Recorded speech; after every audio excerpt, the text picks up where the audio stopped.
تو نسو نے جب وہ ان کے نامہ اعمال میں اتنے سارے گناہ دیکھے تو وہ اپنے والد سے پوچھتا ہے کہ آپ نے ان سب گناہوں کا اقرار تو نہیں کر لیا، کہیں آپ نے یہ تو نہیں مان تو نہیں لیا کہ ہاں میں نے یہ سب گناہ کیے ہیں؟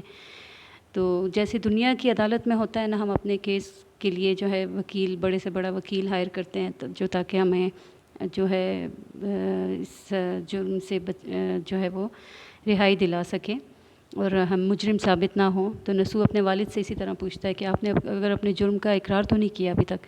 تو اس کے والد کہتے ہیں کہ میں نے تو اپنے تمام جرم کا اقرار کر لیا کیونکہ میں نے کیے ہیں، اور میں انکار کر بھی نہیں سکتا کیونکہ میرے خلاف جو گواہ یہاں موجود ہیں ان کی موجودگی میں میری مجال نہیں کہ میں ان سے انکار کر سکوں۔ تو نسو ان سے پوچھتا ہے کہ ایسے کون سے گواہ ہیں جن کی وجہ سے آپ اپنے گناہوں سے انکار نہیں کر سک رہے؟ تو وہ اس کو بتاتے ہیں کہ جیسے قیامت کے دن ہمیں جو ہے کرامن کاتبین جو ہمارے دونوں کندھوں پہ، ہماری دونوں طرف ہمارا جو رائٹ سائڈ پہ فرشتہ ہوتا ہے وہ ہمارے تمام نیک اعمال لکھتا ہے، جبکہ لیفٹ سائڈ والا فرشتہ ہمارے تمام جو گناہ ہم کرتے ہیں وہ لکھتے ہیں۔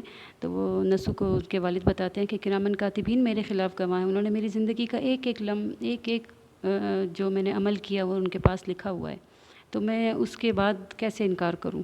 اور اس کے علاوہ میرے خلاف جو ہے وہ میرے اپنے اعضاء، میرے ہاتھ، پاؤں، ناک، کان، سب میرے جو اعضاء ہیں یہ میرے خلاف گواہی دے رہے ہیں۔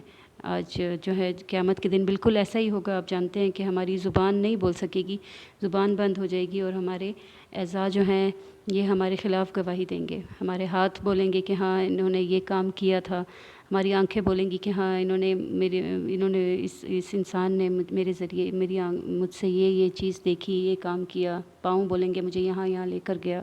تو ہمارے تمام اعضاء خود ہمارے خلاف گواہی دیں گے، تو اس کے بعد زبان انکار کر ہی نہیں سکتی۔ پھر نسو جب دیکھتا ہے کہ والد نے تو اقرار بھی کر لیا تو وہ بہت پریشان ہو جاتا ہے۔ وہ اپنے والد سے کہتا ہے کہ اب میں آپ کے کس کام آ سکتا ہوں، میں کیا کر سکتا ہوں، کہ مطلب میں آپ کے کسی کام آ سکتا ہوں، کیا کروں میں آپ کے لیے نا؟ تو اس کے والد اسے بتاتے ہیں کہ تم ایک کام کر سکتے ہو کہ میرا جو ایک پڑوسی تھا اس کی بھی کچھ ہی دن پہلے رہائی ممکن ہوئی ہے حوالات سے، اور اس کے بھی بے شمار گناہ تھے، لیکن جو حاکم ہیں یعنی اللہ تعالیٰ کہتے ہیں انہوں نے اس پر رحم کیا صرف اس وجہ سے کہ جو اس کے اولاد تھی اس نے ان کے مرنے کے بعد بے شمار دعائیں کی، اور ان کے لیے، ان کے حق میں بے شمار دعائیں کی، اور اپنے والد کے لیے۔ تو اگر تم لوگ بھی میرے لیے اپنے دل سے دعائیں کرو گے تو وہ میرے لیے صدقہ جاریہ ہوگا۔ نماز پڑھ کے، میرے لیے نیک اعمال کر کے، میرے لیے ثواب کی نیت سے وہ کرو گے تو مجھے ثواب ہوگا، اور میں اللہ تعالیٰ مجھ پہ بھی رحم کریں گے اور مجھے بخش دیں گے۔ تو پھر اس کے بعد جو ہے وہ نسو وہاں سے جاتا ہے اور والد سے کہتا ہے کہ آپ کے فوت ہونے کے بعد ہم نے بھی آپ کے لیے جو ہے وہ ختم وغیرہ پڑھوائے تھے، اور لیکن پھر یہ کہ ہم لوگ روتے بھی تھے کچھ دن آپ کو یاد کر کے، لیکن پھر یہ ہوا کہ ہم جائیداد کے جھگڑوں میں ایسے الجھے کہ بس آج تک انہی چکروں میں لگے ہوئے ہیں۔ تو یہی سب ہوتا ہے۔ اور پھر نسو جو ہے اپنے والد سے کہتا ہے کہ آپ تو اتنے ایماندار تھے، نماز روزہ اتنا پڑھتے تھے، تو کیا وہ اعمال آپ کے کام نہیں آئے؟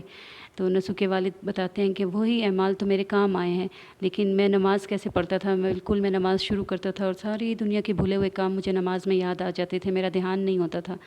روزے تو رکھتا تھا لیکن عید کا انتظار رہتا تھا کہ بس کل 29ویں روزے میری خواہش ہوتی تھی کہ بس کل عید ہو جائے، ایک روزہ اور نہ رکھنا پڑے۔ اور کہتا ہے کہ بس اسی طرح میں نے جو کام میں نے کیے وہ ظاہری اعمال تھے، میں نے دل سے وہ کام نہیں کیے ہوئے تھے۔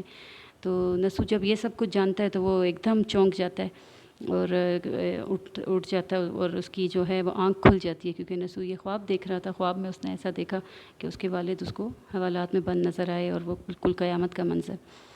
تو جیسے ہی نسو کی آنکھ کھلتی ہے تو اس نے پھر اپنی بیوی کو اور اپنے بچوں کو اپنا خواب سنایا کہ اس طرح سے میں نے خواب دیکھا ہے، اور اس نے نیت کی کہ میں اب اپنے بچوں کی اسلامی طرز کے مطابق اسلامی تربیت کروں گا، تاکہ میرے بچے اور میں خود بھی اپنی والد کے لیے بھی وہ کر سکوں، صدقہ جاریہ بن سکوں، اور اپنی اولاد کی ایسی نیک تربیت کروں گا کہ وہ بھی میرے لیے کل کو جو ہے وہ صدقہ جاریہ بنے، اور اپنے اعمال کی اصلاح کروں گا۔